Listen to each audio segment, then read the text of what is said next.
is an indication that the Kenya Kwanza government has waged an economic war against citizens and especially the vulnerable.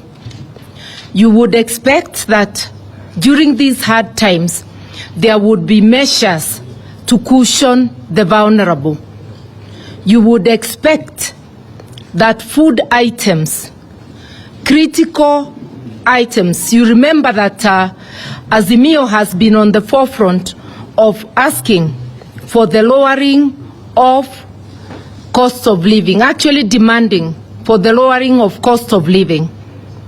This bill is a contempt card on those demands because its net effect will be to push the cost of living upwards, as has been very eloquently explained. Once you raise VAT on fuel, there's a ripple effect on virtually everything.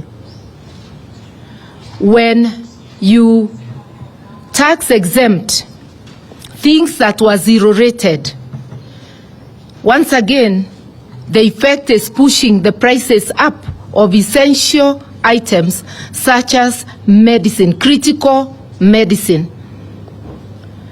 That, with the current status of NHIF, it means the average person will not have access to critical medicine.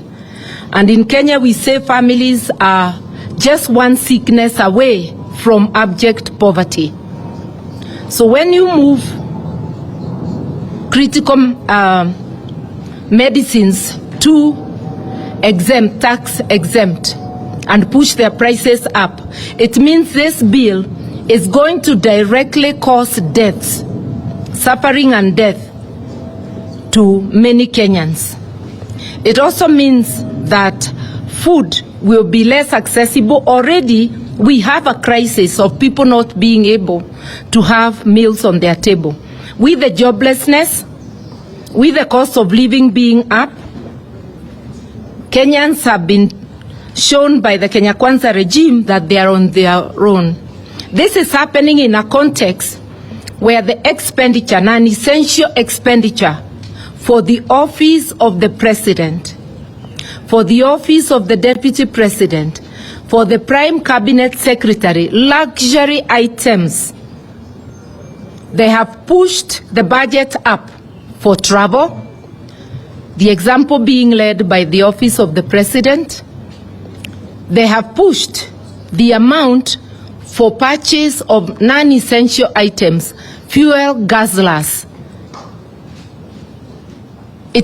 Cars are not an essential, especially if they're just discarding cars they found that have not lived that have not done their time. Just because you have come in, you buy new vehicles at a time our economy is in crisis. They talk of austerity measures on one hand. On the other hand, they are lavishly spending like there is no tomorrow. So just a look at what is happening. If you look at the finance bill as against the budget proposals, because the increase in expenditure is well captured in the budget proposals, it is quite clear that Kenyans are on their own and that this is a cruel and caring regime which does not care at all if Kenyans die of hunger, if children fail to go to school, or if people die because they cannot access medical services. I would urge, especially our Azimio members of parliament, as you debate, let us not be hoodwinked to concentrate only on the issue of the housing fund. This bill has so much poison in it, which needs to be unpackaged to Kenyans, item by item. And here there can be division of labor, because no single person will have enough time, whether in the media or in parliament, to analyze all the sections of the bill, so that we unpackage this as easily as we can to Kenyans, so that the Mamamboga knows and the artisan that they are targets of punitive taxes. I'm using the word punitive. When you start charging turnover tax to people whose income is less than 2,000 shillings a day, because they are aiming at people who are earning 1,300 for taxation. That's a person selling mandazi or chapatis on the roadside.